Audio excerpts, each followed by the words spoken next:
Boker Tov, j'espère que vous allez bien. Bessiata Dishmaya, ce shiur sera pour la Refoua Shelema Nefesh Vegouf de tous les malades, qu'Hachem envoie à tous les malades une prompte guérison, et notamment pour mon frère Philippe Prosper Messaoud Ben Shlomo et Gisèle Mamar Simcha, qu'Hachem lui envoie également une prompte guérison. Alors, que pouvons-nous apprendre de la parashat Noach? Noach était un tzaddik, c'était un juste, et d'ailleurs notre parashat de Noach commence par faire l'éloge de Noach en disant Ele toldot Noach, Noach ish tzaddik tamim aya bedorotav. Noach était un homme juste et intègre dans sa génération. Or, nous savons que le mot tamim fait allusion à la confiance en Hachem, comme nous le voyons dans la parashat Shoftim. Tamim tiye im Hachem lokecha. Ce qui veut dire intègre tu seras avec l'Éternel ton Dieu, que l'on classe comme un commandement positif de la Torah, bien sûr. Si c'est ainsi, on a du mal à comprendre une révélation surprenante de la Torah concernant la foi de Noach. C'est écrit vint Noach, etc., dans l'arche à cause des eaux du déluge. Même Rashi commente que Noach avait une foi fragile. En fait, il faut savoir, donc, le 17 Réjan 1656, la pluie commença à tomber. Au début, les gouttes d'eau ne furent pas nombreuses, et si les hommes avaient pris l'avertissement à cœur, eh bien le déluge n'aurait été qu'une ondée bienfaisante. Noach lui-même ne parvenait pas à croire qu'Hachem allait exécuter véritablement son décret. Il pensait qu'Hachem ferait encore preuve de miséricorde. Il croyait à la venue du déluge sans être vraiment convaincu. Et il est entré donc dans l'arche que lorsque les eaux sont arrivées à ses chevilles.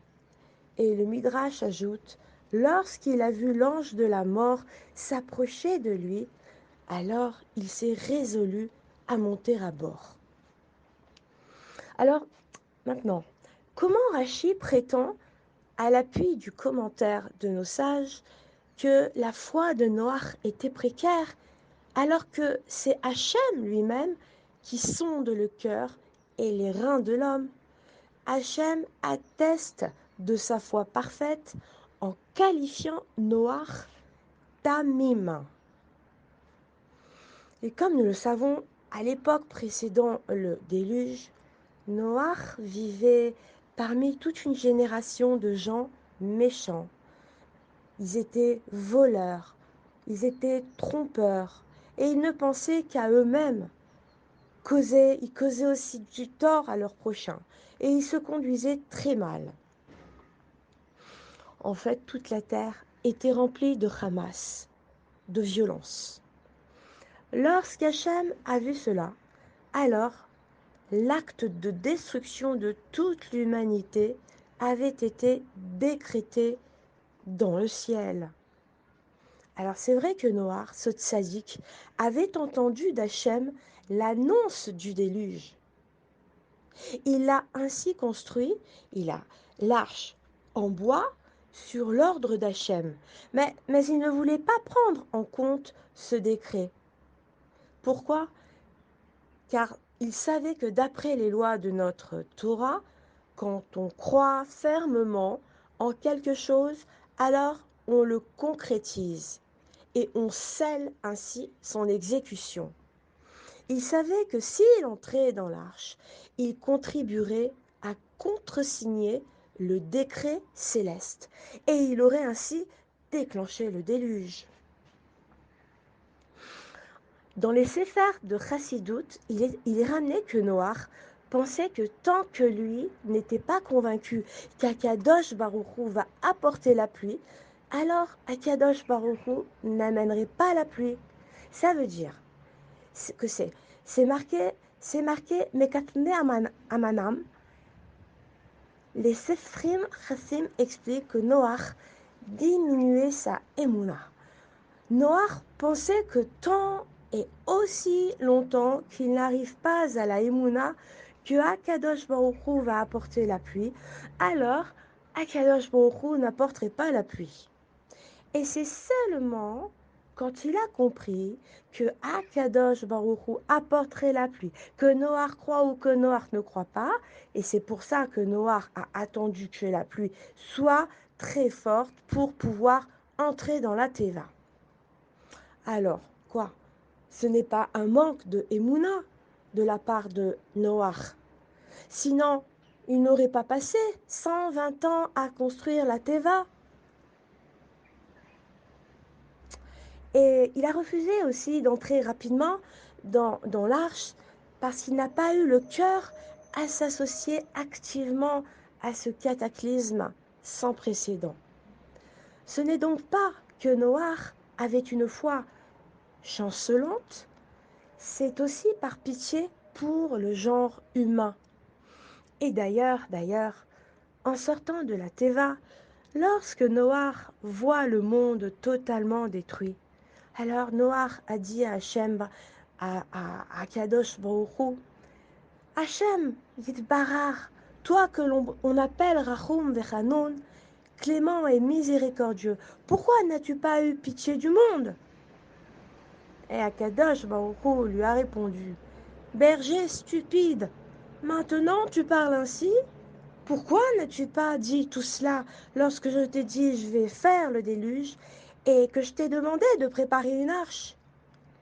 Tout cela, je te l'ai dit pour que tu pries et que tu me demandes d'avoir pitié du monde.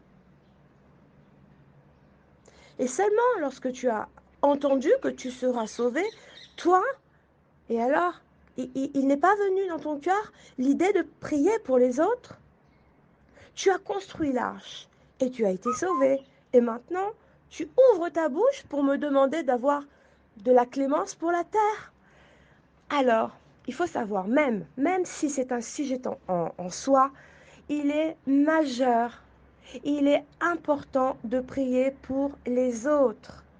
Car quand tu pries pour ton frère, quand tu pries pour ta sœur, pour celui qui a des problèmes de santé, quand tu pries pour celui ou celle qui souffre dans son shalom baït, par exemple, celle qui n'a pas d'enfant, celle qui a du mal avec ses enfants parce qu'ils ont laissé tomber le Shabbat, ils se sont éloignés d'Akadosh Baruch Hu, pour pour celle qui a des blocages dans sa vie, pour celui qui a du mal à avancer, eh bien, Hachem prie pour toi, il faut le savoir, car tu prends du temps pour prier pour ses enfants, les enfants d'Hachem. Alors Hachem, Yitbarach, le maître du monde qui a toutes les clés, eh bien, il prie pour toi. Papa s'occupe de toi, de moi, parce qu'il est fou d'amour pour tous ses enfants. Lorsqu'il voit la hardoute, le shalom, l'empathie, la avatrinam, l'amour gratuit, alors Hachem ils font, bien sûr. Alors voilà, que nous ayons le mérite de nous renforcer et de vivre collés à Akadosh Baruch Hu parce que En Od Milevado. Hachem remplit le monde, c'est lui le maître du monde et il a toutes les clés. J'espère que cela retiendra toute notre attention et je vous dis bonne journée. À bientôt.